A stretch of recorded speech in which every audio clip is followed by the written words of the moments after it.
Hello, harri guyyaan akka lakkoofsa warra faranjootaatti bitootessa 16 bara 2020 irratti argamna. Uummanni keenya biyya keessaaf bakkee dargaggoonni, qeerroon, hayyoonni keenya, maanguddoon Oromoon bahaaf, Oromoon lixaa, Oromoon kaabaaf kibbaa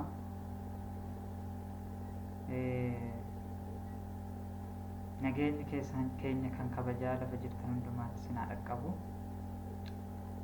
Har'aa anillee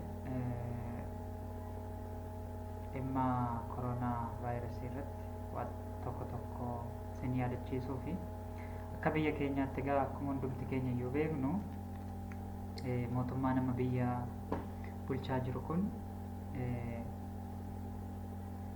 yeroo hundumaa qabsoo keenya danquuf wantoota garaagaraa gochaa jira. Innis lola tuttuquu,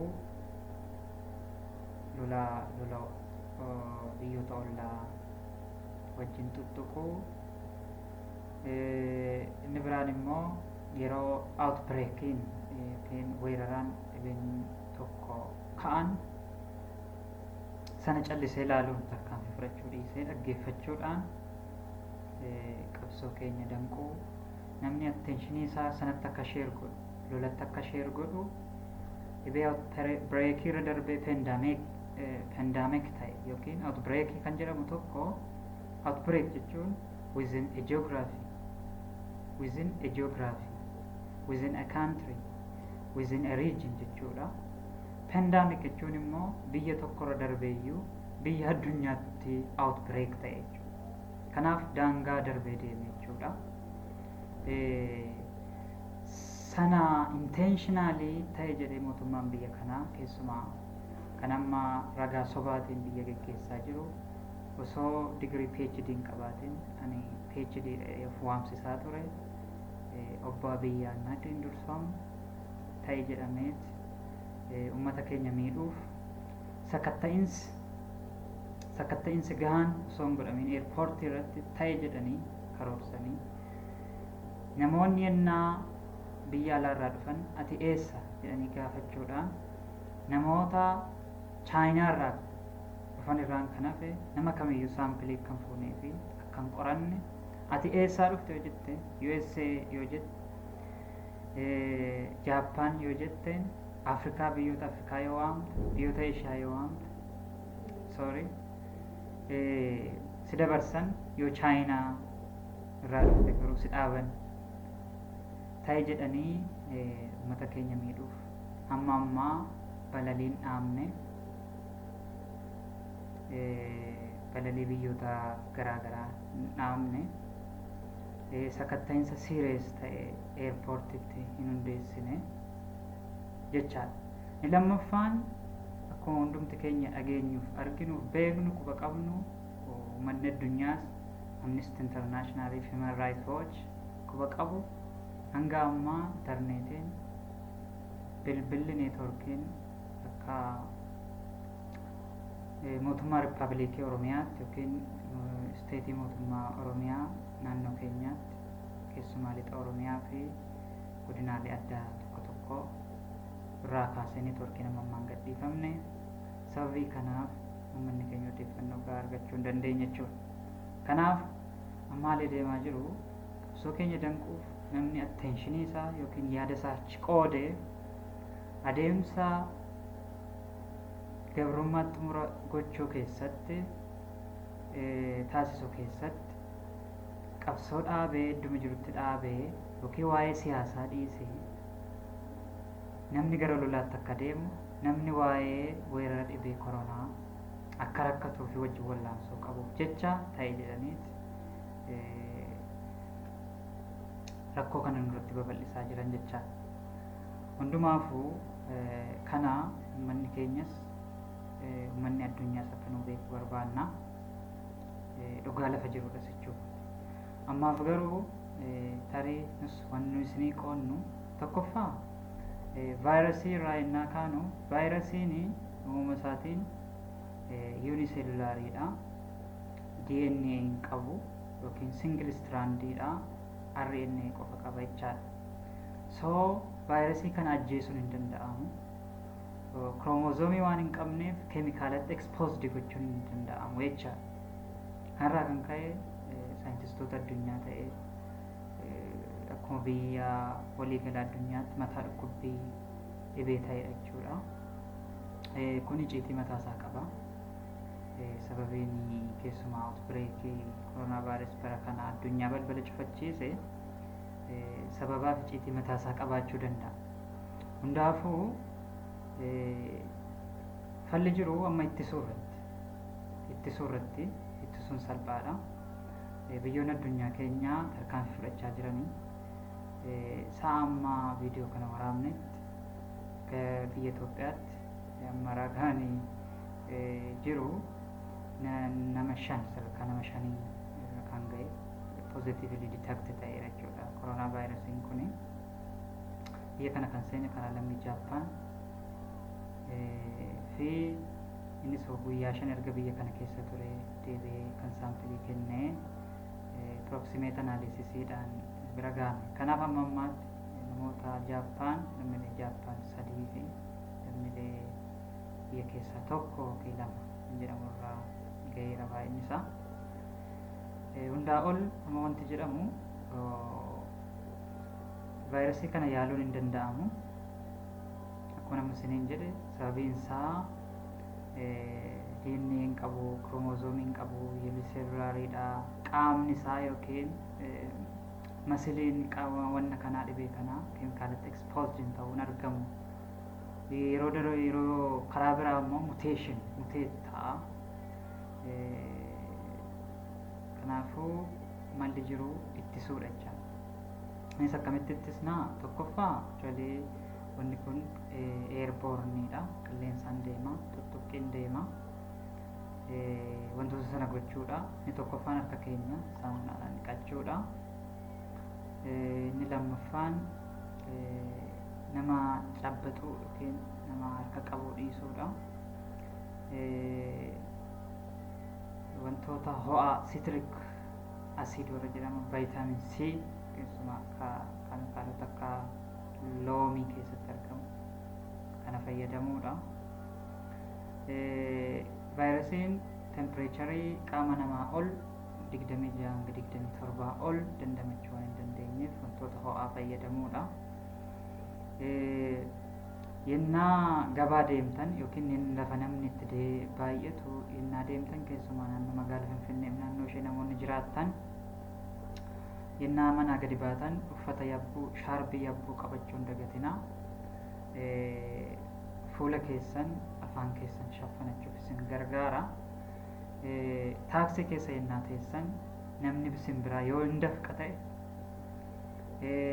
yoo hin qufa'a ta'e yoo hin haxxiffata ta'e of eeggachuu qabdan. Namni sun hin dafqa yoo ta'e of eeggachuu qabu. Waa ofitti afarsa yoo ta'e of shakkuu qabdani. Yeroo hundumaa warra dhiiraa uffata yabbuu kootii qabachuu harkatti qabachuu hin dagatinaa yookiin sooftii qabachuu hin dagatinaa. Warri dubartootaa shaarbii morma keessan irraa hin dhabinaa taaksii keessatti jechuudha. Restoraantii adda addaa iddoo bashannanaa garaagaraa yennaa deemtan suppermaarkeetii yennaa dhaqxan lafa namni itti baay'atu akkasuma gootan jecha. Namni yennaa qufa'u yookiin yennaa dafqu yookiin yennaa harganu dhaabadhaa dabarsaa yookiin biraa hafaa irraa fagaadhaa meetirii 1 ol akka irraa fagaattan. Biraan namoonni nama dhukkubsachiistan maask waan jedhamu waan afaan itti kaa'atan kanatu jira.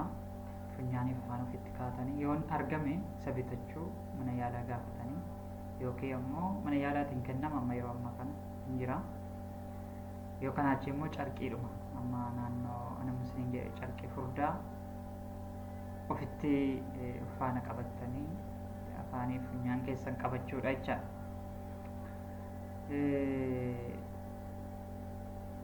lemon jechuun yeroo baay'ee bishaan qabbanaa bishaan firiijii keessa ture fayyadamurraa bishaan ho'aa keessumaa namoonni naannoo gammoojjii jiraatan carraanii dandamachuu isaanii ol ka'aadha.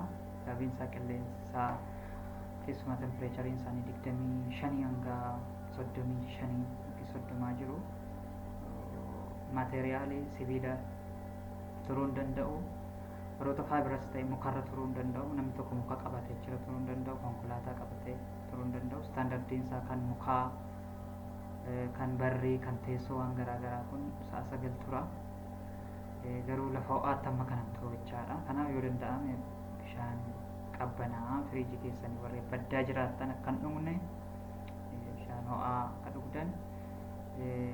Malli dhumaa mallattoowwan sin dafqisiisuu gogaa sin qufaasisa yoo ta'e, sin to'a yoo ta'e, qoonqoo keessan keessa isin goska yoo ta'e,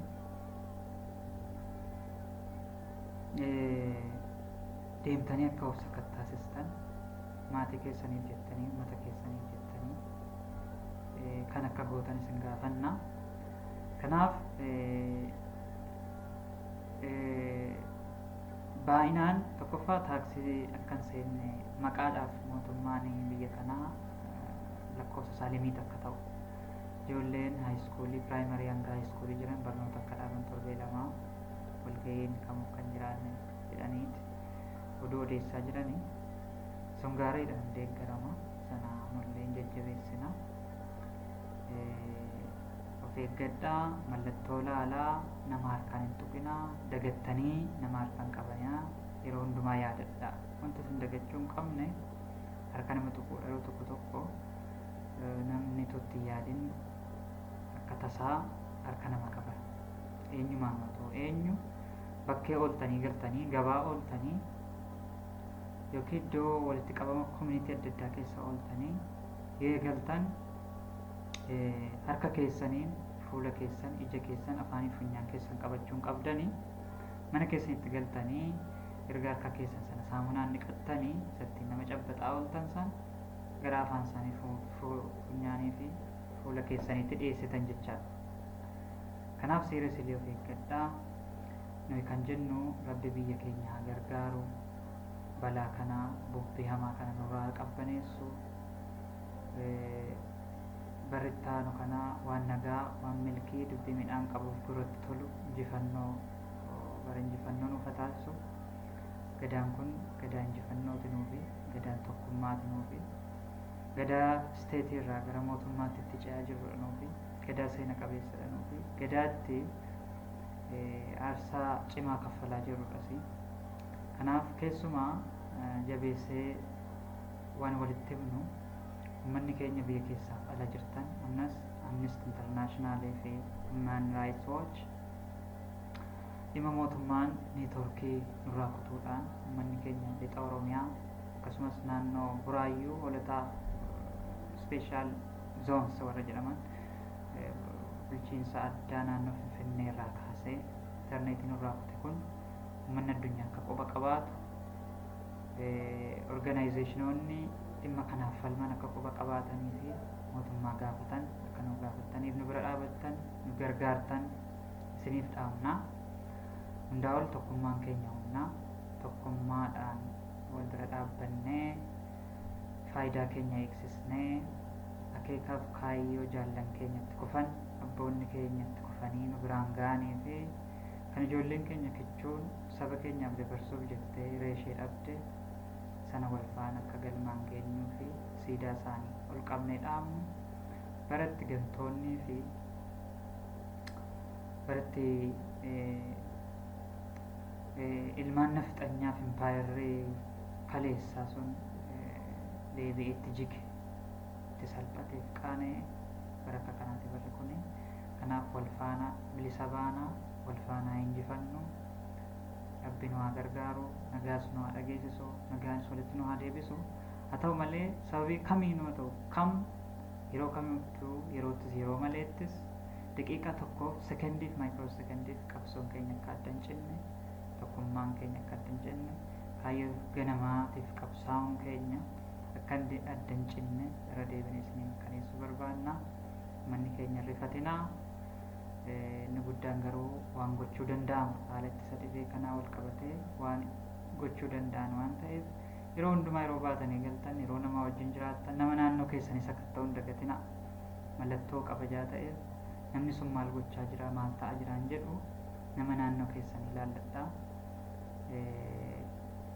Bifa kanaan wal faana akka keessa dabaru Rabbiin nu haa gargaaru. Qilleensa bubbee jabaa kanas nurraa gabaa godhu.